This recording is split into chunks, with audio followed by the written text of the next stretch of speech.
اس کے بعد ایڈویئر browsing session کے دوران کمپیوٹر پر ظاہر ہونے کے لیے ڈیٹا سٹریم میں مختلف اشتہارات داخل کر سکتا ہے۔ اس طرح سے یوٹیوب سے ویڈیو سٹریم میں بھی ترمیم کی جا سکتی ہے۔ مزید یہ کہ ایڈویئر ایک متاثرہ کمپیوٹر سے چل سکتا ہے جس کے مالک کو کوئی ظاہری شکل نظر نہیں آئے گی، پھر بھی پڑوسیوں کو متاثر کرے گا۔ مؤخر الذکر خصوصیت کے لیے اس کا نام ٹائیفائیڈ میری کے ساتھ مشابہت کے طور پر رکھا گیا تھا، پہلی شناخت شدہ شخص جس نے کبھی کسی علامات کا تجربہ نہیں کیا لیکن انفیکشن پھیلا۔ ایک ہی وقت میں متاثرہ کمپیوٹر پر اینٹی وائرس سافٹ ویئر چلانا بیکار ہے کیونکہ اس میں کوئی ایڈویئر انسٹال نہیں ہے۔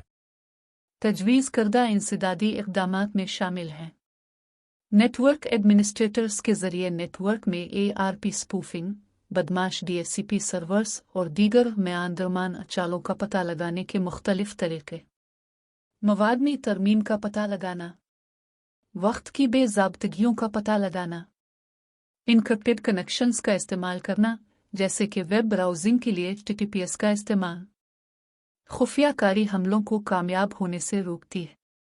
عام ویب براؤزرز ایک حفاظتی انتباہ ظاہر کریں گے اگر متاثرہ کمپیوٹر پر ایڈویئر نے غیر متاثرہ شکار تک منتقلی کے دوران خفیہ کردہ ٹریفک میں ترمیم کی ہوگی۔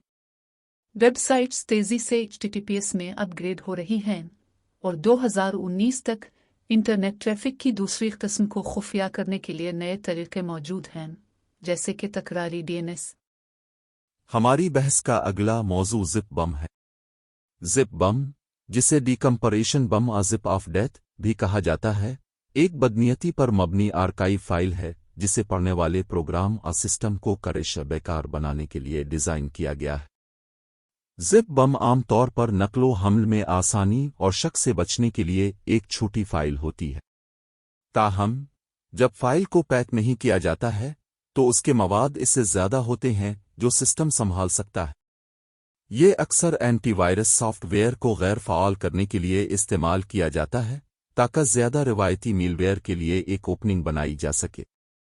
زپ بم پروگرام کو عام طور پر کام کرنے کی اجازت دیتا ہے، لیکن پروگرام کے آپریشن کو ہائی جیک کرنے کے بجائے ایک آرکائیو بناتا ہے جس کو کھولنے کے لیے بہت زیادہ وقت، ڈسک کی جگہ اور میموری کی ضرورت ہوتی ہے۔ زیادہ تر جدید اینٹی وائرس پروگرام اس بات کا پتہ لگا سکتے ہیں کہ آیا کوئی فائل زپ بم ہے تاکہ اسے پیک کھولنے سے بچایا جا سکے۔ زپ بم کی ایک مثال فائل 42 زپ ہے، جو کہ 42 کلو بائٹ کمپریسڈ ڈیٹا پر مشتمل ایک زپ فائل ہے جس میں 16 کے سیٹ میں انسٹڈ زپ فائلوں کی 5 پرتیں ہوتی ہیں، ہر نیچے کی پرت کا آرکائیو جس میں 4.3 گیگا بائٹ فائل ہوتی ہے۔ غیر کمپریسڈ ڈیٹا کی کل 4.5 پیٹا بائٹس۔ یہ zip bomb online download کے لیے مفت دستیاب ہے۔ بہت سے اینٹی وائرس سکینرز میں آرکائیوز پر صرف چند تہوں کی تکرار کی جاتی ہے تاکہ ان حملوں کو روکنے میں مدد ملے جو بفر اوور فلو، میموری سے باہر ہونے والی حالت، پروگرام پر عمل درآمد کے وقت کی قابل قبول مقدار سے تجاوز کر سکتے ہیں۔ زپ بم اپنے انتہائی کمپریشن تناسب کو حاصل کرنے کے لیے اکثر ایک جیسی فائلوں کی تکرار پر انحصار کرتے ہیں۔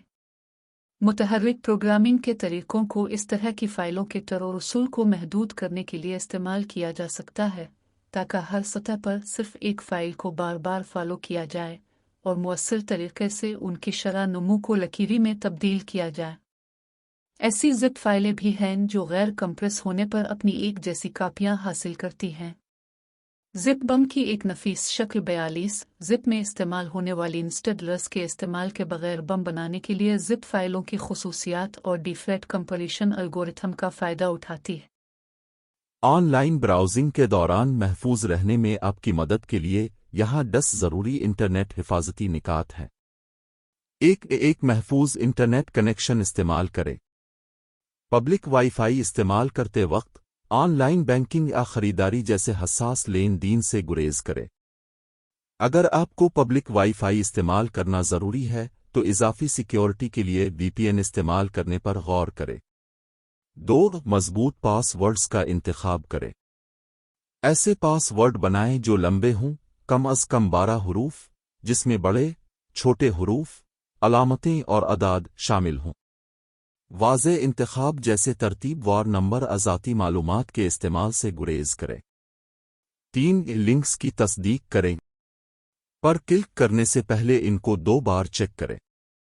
ای میلز یا پیغامات میں مشکوک لنکس سے محتاط رہیں۔ لنکس کی قانونی حیثیت کی تصدیق کے لیے browser extensions online tools کا استعمال کر۔ 4 antivirus software install کریں۔ قابل اعتماد antivirus software install کر کے اپنے آلات کو محفوظ رکھیں۔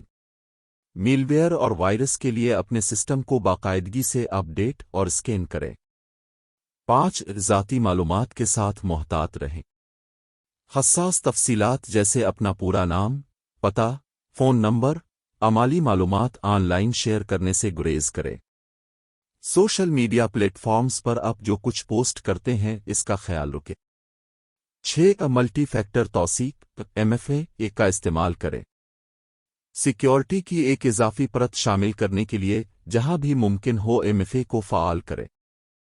MFA کو آپ کے پاس ورڈ کے علاوہ تصدیق کی دوسری شکل، مثلاً ٹیکسٹ میسج تصدیقی ایپ درکار ہے۔ 7 ویب سائٹ سیکیورٹی چیک کریں۔ محفوظ کنیکشن کو یقینی بنانے کے لیے ویب سائٹ URL میں padlock icon, SSL certificate اور HTTPS تلاش کریں۔ غیر محفوظ ویب سائٹس پر ذاتی ڈیٹا داخل کرنے سے گریز کریں۔ 8 فشنگ ای میلز سے ہوشیار رہیں۔ ذاتی معلومات فوری کارروائی کا مطالبہ کرنے والی غیر منقولہ ای میلز کے بارے میں شک میں رہیں۔ بھیجنے والے کی قانونی حیثیت کی تصدیق کریں اور مشتبہ لنکس منسلکات پر کلک کرنے سے گریز کریں۔ 9 باقاعدگی سے سافٹ ویئر اور ایپس اپ ڈیٹ کریں۔ اپنے آپریٹنگ سسٹم، براؤزرز اور ایپلیکیشنز کو اپ ٹو ڈیٹ رکھیں۔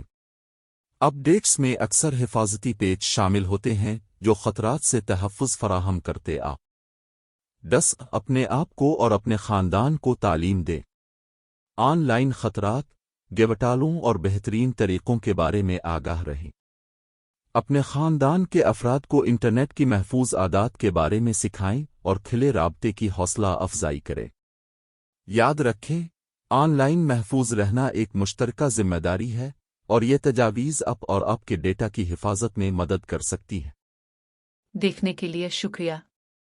آن لائن محفوظ رہنے کے بارے میں مزید نکات کے لیے ہمارے ایکسو بایوگرافیز چینل کو سبسکرائب کریں۔ اگلی بار تک محفوظ رہیں۔